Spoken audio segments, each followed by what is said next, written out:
जय हिंद दोस्तों, एक बार फिर से स्वागत है आपका हेलो शिक्षा के ऑनलाइन प्लेटफॉर्म पर। दोस्तों एसएससी सीजीएल एग्जाम 14 जुलाई 2023 अभी तक जितने भी प्रश्न मिले हैं जो है सभी शिफ्टों के, मैं ये तो नहीं कह सकता कि सारे प्रश्न मिल गए, लेकिन मैक्सिमम प्रश्न आप लोगों द्वारा व्हाट्सएप तथा तमाम मैसेजेस के माध्यम से भेजे गए हैं तथा सभी प्रश्नों का एक स्पेशल तरीके से, जैसा कि हेलो शिक्षा हर बार आपके लिए बेहतरीन मैप या ग्राफिक्स के माध्यम से इस तरह से कुछ विशेष तरह से एनालिसिस लाने की कोशिश करता है। कुछ उसी प्रकार जो है सीजीएल में भी, जैसे कि आप लोग की रिक्वेस्ट थी कि सर सीजीएल एग्जाम हो तो एनालिसिस जरूर लाइएगा, तो आज मैं एनालिसिस लेकर के आया हूं। तो चलिए 14 जुलाई के मैक्सिमम प्रश्न, दोस्तों जो लोग एग्जाम दे कर आए हैं वो लोग प्रश्नों को देखेंगे, आपको खुद ही बताएंगे। अब सारे प्रश्न तो नहीं, लेकिन लगभग लगभग जितने भी प्रश्न अभी तक मिले हैं, क्योंकि जो छूट गए हैं उनको कल कवर कराने की कोशिश करूंगा तथा अभी तक प्राप्त सभी प्रश्नों की कंप्लीट एनालिसिस शुरू करते हैं बिना देर किए। पहला प्रश्न आपके सामने है, मृणालिनी साराभाई का संबंध किस शास्त्रीय नृत्य शैली से है। तो दोस्तों ये देखिए, मेरी एक क्लास है नृत्य वाली, उससे ही प्रश्न, पहला ही प्रश्न आपको दिख गया। तो मृणालिनी साराभाई मैंने यहाँ पर कई बार बताया, देखिए यहाँ पर मैंने स्क्रीनशॉट लगा रखा है। तो केरल का कथकली जो नृत्य है उससे संबंधित है। अब इसका और पूरा डेटा आप जानना चाहें तो कृष्णमट्टम रामानट्टम शैलियों के मूल तत्वों से समावेश एक शास्त्रीय नृत्य है तथा इस नृत्य के प्रमुख कलाकार कृष्ण नैयर, माधवन आनंद, शिवरामन, मृणालिनी साराभाई, कृष्णकुट्टी तथा शांताराव हैं। केरल का कथकली मैप पर मैंने आपको दिखाया भी है। यह उत्तेजक प्रकार का नृत्य है, पूरे शरीर में अंग नियंत्रण के साथ भावों की गहरी संवेदना की आवश्यकता होती है। खैर, ये तो रहा आपका एक प्रश्न नृत्यों से संबंधित, तथा और भी सारे प्रश्न डेली इस तरह से मिलेंगे आपको देखने के लिए। अगला प्रश्न देखिए, झेलम नदी का प्राचीन नाम क्या था। दोस्तों वीडियो शुरू हो चुकी है, क्लास स्टार्ट है, आप प्लीज अभी तक चैनल को सब्सक्राइब नहीं किए हैं तो रेगुलर एसएससी हो या हर कंपटीशन की एग्जाम की स्पेशल एनालिसिस मैं लेकर के आपके लिए आता हूं जो है। और अगर सब्सक्राइब नहीं किए तो प्लीज सब्सक्राइब कर लें तथा वीडियो को लाइक जरूर कर दें। एक और कंटिन्यू करते हैं। झेलम नदी का जो है पुराना नाम पूछा है, प्राचीन नाम, तो मैंने बहुत सारी जो नदियों का प्राचीन नाम एक साथ यहाँ पर दिया हुआ है। तथा झेलम की बात करें तो बितस्ता इसे कहा जाता था, इसका संस्कृत में वैदिक नाम बितस्ता था। कश्मीरी नाम व्यथ नद भी इसे कहा गया है, ये भी ध्यान रखेंगे। गोमती को गोमल, अस्किनी चिनाब को कहते थे, कुम्भ कुर्रम को कहते थे, कुभा काबुल नदी को कहते थे, झेलम देखिए बितस्ता जो यहाँ पर दिया हुआ। परुष्णी रावी नदी का पुराना नाम है। सदा नीरा हमेशा जल भरा रहे गंडक नदी को कहा जाता था। तुतुब्री सतलज को कहा जाता है। दृश्यहिति यानी दर्शदती घग्घर नदी, सुवास्तु स्वात तथा विपाशा व्यास नदी को, यह जरा सा ध्यान रखेंगे। इसमें सारे तो आप नहीं रट सकते हैं, लेकिन कुछ जैसे झेलम हो गया, रावी हो गया, गंडक हो गया, व्यास हो गया, चिनाब हो गया, इनको थोड़ा सा आप ध्यान रखेंगे, मोस्ट इंपॉर्टेंट है। थोड़ा फास्ट कराऊंगा दोस्तों, आपका बहुत कम समय लूंगा, कम समय में मैक्सिमम प्रश्न देने की कोशिश करूंगा। निम्न में से कौन सा राज्य तापी नदी बेसिन क्षेत्र में नहीं आता है। तो अब देखिए, मैप समझिए, मैं हमेशा कहता हूँ रटने से बचिए, समझने की तरफ भागिए। अब करना क्या है कि तापी नदी बेसिन क्षेत्र, आप जानते हैं कि ये वाला आपका जो है गंगा ताप्ती जो है, सॉरी तापी नदी नर्मदा तापी वाला जो एरिया है ये जो है आपका है। तो अब इसमें ऑप्शन में राजस्थान था, चूंकि राजस्थान देखिए ऊपर हो जाता है, तो राजस्थान तो इस बेसिन में नहीं आएगा। बाकी आपका आएगा कौन सा, आप देखेंगे कि गुजरात है, इधर जो है आपका ये मध्य प्रदेश है, और महाराष्ट्र वाला एरिया जो है गुजरात, मध्य प्रदेश, महाराष्ट्र, ये बीच में जो है ये आपका तापी नदी बेसिन क्षेत्र, ये जूम करके यहाँ पर दिखाया गया है। इसको जरा सा आप ध्यान रखेंगे। बेसिन का मतलब क्या होता है कि दोस्तों कोई नदी है, जैसे गंगा नदी है, तो इससे लाभान्वित जो एरिया होता है, जहां तक इसका पानी जाता है, जो ड्रेन हो, जहां तक ड्रेनेज सिस्टम जो होता है, जहां तक पानी पहुंच पाता है, इस एरिया को बेसिन बोलते हैं। यह जरा सा आप ध्यान रखेंगे। नेक्स्ट क्वेश्चन है, सीएजी का कार्य क्या है। तो सीएजी भारत के संविधान के तहत एक स्वतंत्र प्राधिकरण है, जानिए इसको भी आप अच्छे से। वह भारतीय लेखा परीक्षा एवं लेखा विभाग के प्रमुख और सार्वजनिक धन का मुख्य संरक्षक होता है। जो भी खर्च आय व्यय होगा उसकी जांच करने का काम तथा उस लेखा का विवरण चेक करने या देखने का काम सीएजी का है।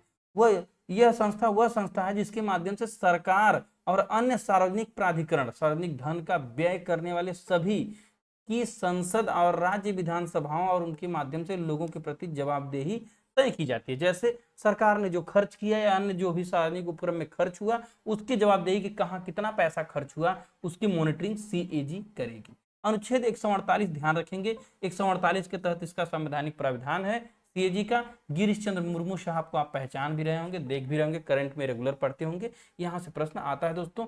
अब प्रश्न पूरा एग्जैक्ट प्रश्न तो आप जानते हैं दोस्तों, मेमोरी बेस्ड प्रश्न पेपर तो मिलता नहीं है, तो यह प्रश्न आप लोग कुछ तरह से टूटा फूटा कोई भेजता है, मैं उन प्रश्नों को किसी तरह से कंप्लीट करके एक पूरा डेटा देने का काम उसी से संबंधित कोशिश करता हूं, ताकि आपको एक एग्जाम का पैटर्न पता चल सके। यही मेरी कोशिश रहती है, तथा आपको यह भी समझ में आए कि एग्जाम में प्रश्न कहां से आ रहे हैं, ताकि आप प्रश्नों को हैंडल कर सके, उस टॉपिक को रिवाइज कर सकें। एमआरआई में किस शीतलक का उपयोग किया जाता है? तो हीलियम का उपयोग दोस्तों किया जाता है। कैसे? अब जरा समझ लीजिए। चुंबकीय कुंडलियों के चारों ओर तरल हीलियम प्रसारित करके कम जो है जो तापमान होता है उसे शीतलन तापमान प्राप्त किया जाता है। कम शीतलन तापमान, जैसे कि जो है चुंबकीय कुंडली, उसके चारों तरफ हीलियम प्रसारित करके उसके टेम्परेचर को कम किया जाता है। एक औसत आकार के एमआरआई स्कैनर में लगभग 1700 लीटर हीलियम होता है। एमआरआई का पूरा नाम कई बार पूछता है, पूछ भी दे तो ध्यान रखिएगा, मैग्नेटिक रिजोनेंस इमेजिंग इसका पूरा नाम होता है। एमआरआई, मैग्नेटिक रिजोनेंस इमेजिंग, इसको भी ध्यान रखिए। एमआरआई आप यहाँ पर देख भी रहे हैं, अस्पतालों में आपने कई बार देखा होगा। फ्री इंडियन लीजन नामक सेना का गठन किसने किया था? फ्री इंडियन लीजन भारतीय स्वयंसेवकों द्वारा गठित एक पैदल सेना रेजिमेंट थी। ध्यान रखिएगा किसने किया था? तो नेताजी सुभाष चंद्र बोस ने अंग्रेजों के खिलाफ लड़ने के लिए जर्मन सरकार की मदद से इसका गठन जो है किया था। ध्यान रखेंगे। इसे टाइगर लीजन के नाम से भी जाना जाता है, याद रखेंगे। इसके सैनिक जो थे, जो सेना में भारतीय कैदियों और यूरोपीय प्रवासियों को बंदी बना लिया गया था, उनको जो है, उन लोगों को जो है सैनिक के रूप में इन्होंने इस्तेमाल किया था। अच्छे से यहाँ से एक प्रश्न बन सकता है। भारतीय संविधान के किस अनुच्छेद में नागरिकता शामिल है? सिटीजनशिप। भाग 2 ध्यान रखिएगा, भाग 2 अनुच्छेद 5 से 11 तक में नागरिकता की बात, सिटीजनशिप की बात की गई है।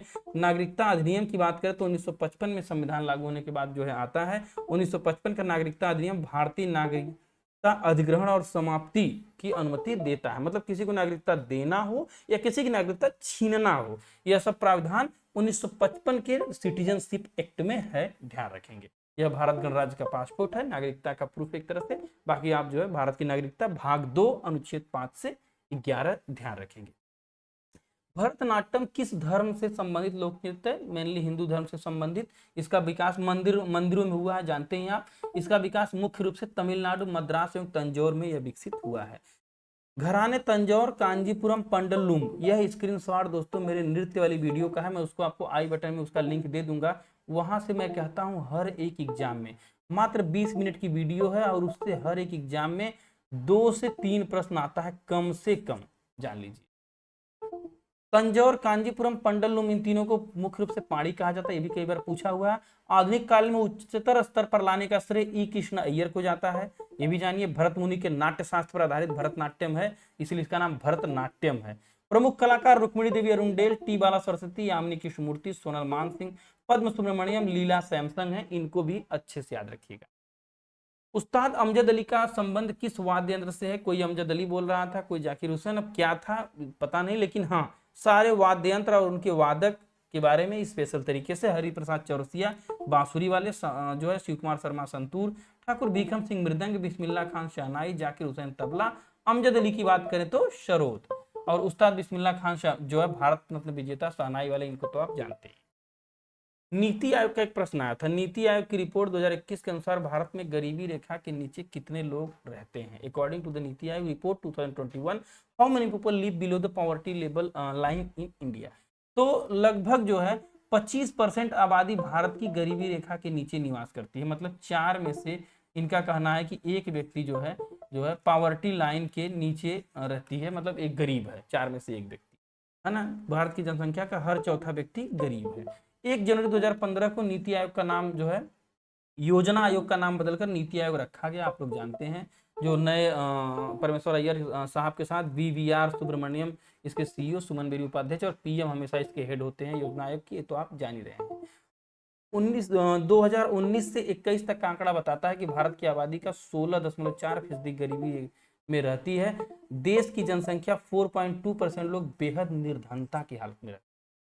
कुछ लोग बताएं कि सर राज्यों के बारे में पूछा था कि कौन राज्य सबसे गरीब है नीति आयोग के अनुसार, तो अगर राज्यों का पूछ दिया होगा दोस्तों तो बिहार सबसे गरीब राज्य, सेकेंड पे झारखंड, और थर्ड पे यूपी की बात होती है। इनको जरा सा आप ध्यान रखेंगे। National institute for transforming India इसका फुल फॉर्म है नीति आयोग का। योजना आयोग का नाम बदलकर नीति आयोग कहा गया है, इसे भारत का थिंक टैंक भी कहा जाता है, ध्यान देंगे।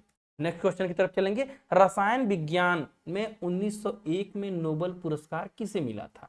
तो रसायन विज्ञान में पहला नोबेल पुरस्कार 1901 में नीदरलैंड के जैकबस हेनरिकस वाटनहाफ को दिया गया था। इनको ध्यान रखेंगे, जैकबस को जो है, पूरा नाम लंबा सा तो याद रखेंगे, जैकबस हाफ आप याद रखेंगे, इतने से आपका काम हो जाएगा। आगे पीछे से कुछ ना कुछ मटेरियल तो मिल ही जाएगा। हाफ को दिया गया था रसायन विज्ञान में, यह याद रखेंगे नोबेल प्राइज। पुराना एक तरह से जीके का क्वेश्चन था, जिसने इसको हैंडल किया होगा तो ठीक ही है, नहीं तो मैक्सिमम लोग जानते हैं, ध्यान से उतर ही जाता है।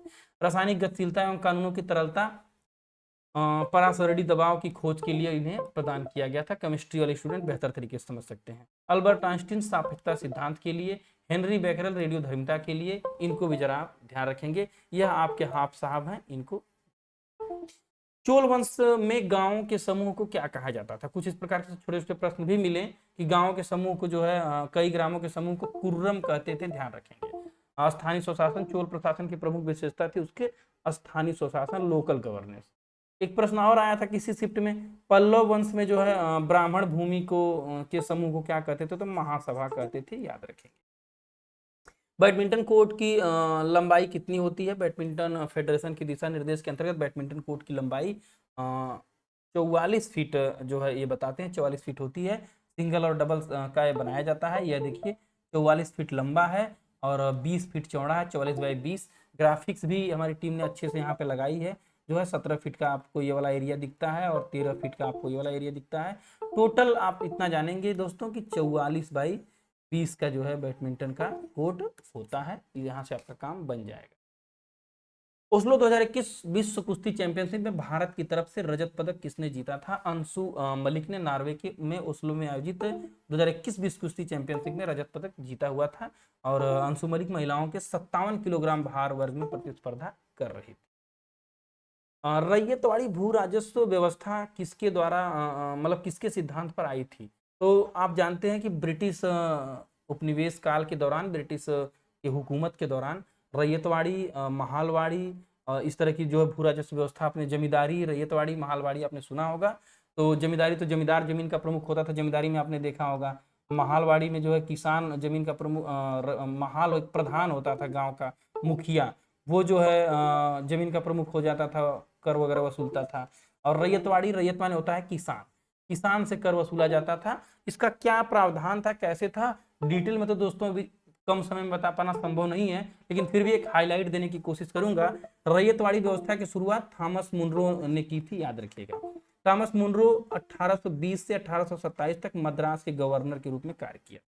मुनरो ने 1820 में बॉम्बे और मद्रास में रैयतवाड़ी व्यवस्था की शुरुआत की थी। कहां पर दोस्तों? मुंबई और मद्रास में। रैयतवाड़ी व्यवस्था के तहत सरकार और काश्तकारों के बीच सीधा समझौता, मैंने कहा था ना कि किसान से सीधा संबंधित है। और महालवाड़ी में किससे? प्रधान, गांव का एक मुखिया बना दिया जाता था। किसान से, रैयत माने किसान, किसान से सीधा संबंधित हो रहती थी, समझौता किया जा गया है। रैयतवाड़ी व्यवस्था की सिफारिश सबसे पहले चार्ल्स रीड ने की थी। अगर ऑप्शन में ये हो कि किसके सिद्धांत पर है, तो चार्ल्स रीड इसके पहले नींव रखने वाले थे। तथा राजस्व, मिट्टी की गुणवत्ता और फसल की प्रकृति के आधार पर कुछ समय के लिए एक निश्चित कर तय कर दिया जाता था कि किसान को यानी रैयत को इतना कर देना है। यह ध्यान रखेंगे, रैयत मतलब किसान। आप ये समझेंगे तो पूरा कॉन्सेप्ट समझ में आ जाएगा। किसान से सीधा कर वसूल कर लिया जाना, भूमि का कर फिक्स कर देना। कैसे? फसल की, मिट्टी की गुणवत्ता और फसल की प्रकृति के आधार पर। ध्यान रखेंगे, मुनरो और रीड को अच्छे से याद रखेंगे। मुनरो ने लागू किया, रीड ने इसको सुझाया। भक्ति प्रदीप कुलकर्णी का संबंध किस खेल से संबंधित है? शतरंज की खिलाड़ी हैं, गोवा की रहने वाली हैं। 2022 में इन्हें अर्जुन पुरस्कार दिया गया है, ये भी आप याद रखें। कनक रेले का हाल ही में निधन हो गया था। वे किस शास्त्रीय नृत्य से संबंधित थी? कनक रेले एक भारतीय नर्तकी, कोरियोग्राफर, अकादमिक है, जिन्हें मोहिनीअट्टम के प्रतिपादक के रूप में जाना जाता है। वह नालंदा नृत्य अनुसंधान केंद्र की संस्थापक, निदेशक और मुंबई में नालंदा नृत्य कला महाविद्यालय की संस्थापक प्रिंसिपल भी हैं। इनको याद रखेंगे, मतलब थी। और उनका जन्म 11 जून 1937 को गुजरात में हुआ था। फिलहाल उनकी निधन उनका हो गया, इसको याद रखें। कुछ नियुक्तियां नई है और उसके साथ साथ कुछ निधन भी देख कर जाएंगे, वहां से प्रश्न दोस्तों आ रहा है। महारानी विक्टोरिया ने भारतीय प्रशासन को ब्रिटिश क्राउन के नियंत्रण में लेने की घोषणा कब की थी? 1 नवंबर 1858 क्यों की थी, अच्छे से जानते हैं दोस्तों। 1857 की महान क्रांति के बाद जब अंग्रेजों की कमर टूटती है और महारानी को पता चलता है कि ये कंपनी जो है यहाँ पर क्रूर शासन कर रही है, इसका भारी विरोध हो रहा है, तो कंपनी सीधे जो है भारत का शासन अपने हाथ में ले लेती है। महारानी विक्टोरिया, एक घोषणा पत्र पढ़ा गया जिसे शाही दरबार लगाया गया, वहां पर जो है 1858 में जो है हैंड ओवर कर दिया जाता है सत्ता उनको, और फिर उनके वायसराय यहाँ पर उनके बिहाफ पर काम करते हैं, इसको याद रखें। नेक्स्ट क्वेश्चन है 2011 की जनगणना के अनुसार सर्वाधिक जनसंख्या वृद्धि दर किस राज्य में थी। स्पष्ट क्वेश्चन नहीं मिला दोस्तों, लेकिन अब वृद्धि दर की बात करें तो मेघालय की ग्रोथ रेट 2011 के अनुसार सबसे ज्यादा है, और निगेटिव ग्रोथ रेट सबसे कम केरल की। अगर पूछे नकारात्मक वृद्धि मतलब जहां घट गई है तो नागालैंड की। राज्यों के बात बता रहा हूं, और यूटी यानी केंद्र शासित प्रदेश की बात करें तो सर्वाधिक वृद्धि दादर नागर हवेली में है तथा न्यूनतम वृद्धि लक्षद्वीप में है, इसको ध्यान रखेंगे, मोस्ट इंपॉर्टेंट। पूरे भारत की वृद्धि 1.2% है, जो विश्व औसत से 1.3% कम है, इसको भी याद रखें। नेक्स्ट क्वेश्चन है संविधान के किस अनुच्छेद के तहत मौलिक कर्तव्य का प्रावधान है। हर एक एसएससी की परीक्षा में आने वाला सबसे सुनहरा प्रश्न। 42वां संविधान संशोधन 1976 में सरदार स्वर्ण सिंह समिति की सिफारिश पर भाग 4A के अनुच्छेद 51A में इसे शामिल किया जाता है। मूल रूप से यह 10 था, चूंकि एक और जोड़ दिया गया है, अनुच्छेद 21A के तहत जो है शिक्षा के अधिकार को मूल अधिकार बना दिया गया है। 86वां संविधान संशोधन 2002 के तहत, इसको भी आप याद रखेंगे, यहां से प्रश्न दोस्तों आता है। नेक्स्ट क्वेश्चन है मुद्रा का पूरा नाम क्या है। मुद्रा यानी micro unit development and refinance agency limited, इसका एक संस्था है। सूक्ष्म इकाइयों के विकास और पुनर्वित्त पोषण से संबंधित गतिविधियों है तो भारत सरकार द्वारा गठित की गई एक नई यूनिट है, इसको आप याद रखेंगे। एक छोटा सा लोन देती है कुछ छोटे व्यापारियों को, मुद्रा याद रखेंगे, इसका पूरा नाम पूछा था तो micro unit development and refinance agency, मुद्रा। निम्न में से किसका संबंध भाला फेंक से है, तो नीरज चोपड़ा, कौन नहीं जानता है भाला फेंक, इसको भी याद रखें। निम्न में से असम का सुप्रसिद्ध मंदिर कौन सा है। कभी कुछ लोगों ने कहा मंदिर पूछा था, कुछ लोगों ने कहा अंबुआची का मेला पूछा था। तो कामाख्या देवी मंदिर में अंबुआची का प्रसिद्ध मेला लगता है दोस्तों, इसको आप याद रखेंगे। असम के में गुवाहाटी में स्थित है जो है कामाख्या मंदिर, और यहीं पर जो है कई सारे पुराने शक्तिपीठ हैं और यहीं पर अंबुआची का प्रसिद्ध मेला लगता है, इसको भी आप याद रखेंगे। भारत के 74वें गणतंत्र दिवस के मुख्य अतिथि कौन है। 74वें गणतंत्र दिवस के मुख्य अतिथि की बात करें तो जो है ये इजिप्ट के राष्ट्रपति अब्देल फतेह अल सीसी, सीसी याद रखेंगे, सीसी से आपको अच्छे से याद रहेगा। ये सीसी जो है साहब जो है 74वें गणतंत्र दिवस के मुख्य अतिथि थे, इनको याद रखें। सेशन पसंद आया दोस्तों टेलीग्राम चैनल स्कैन करिए, यहाँ पर पीडीएफ प्रोवाइड करूंगा, तथा वीडियो को लाइक कमेंट शेयर करिए। अगर अभी तक चैनल को सब्सक्राइब नहीं किया तो प्लीज सब्सक्राइब करिए। सारे क्वेश्चंस को सम्मिलित कर पाना मिल ही नहीं पाते हैं दोस्तों, लेकिन फिर भी अभी तक जितने भी मेरे मोबाइल में, मेरे टेलीग्राम पे या कह लीजिए व्हाट्सएप पे जितने भी मैसेज के माध्यम से आप ही लोगों द्वारा भेजे गए प्रश्न थे, उन सभी प्रश्नों को मैंने शामिल किया है। जो प्रश्न आज अभी रात में मिलेंगे या फिर कल तक मिलेंगे, उनको कल की क्लास में शामिल करके देने की कोशिश करूंगा। तब तक पढ़ते रहिए। जय हिंद, जय भारत।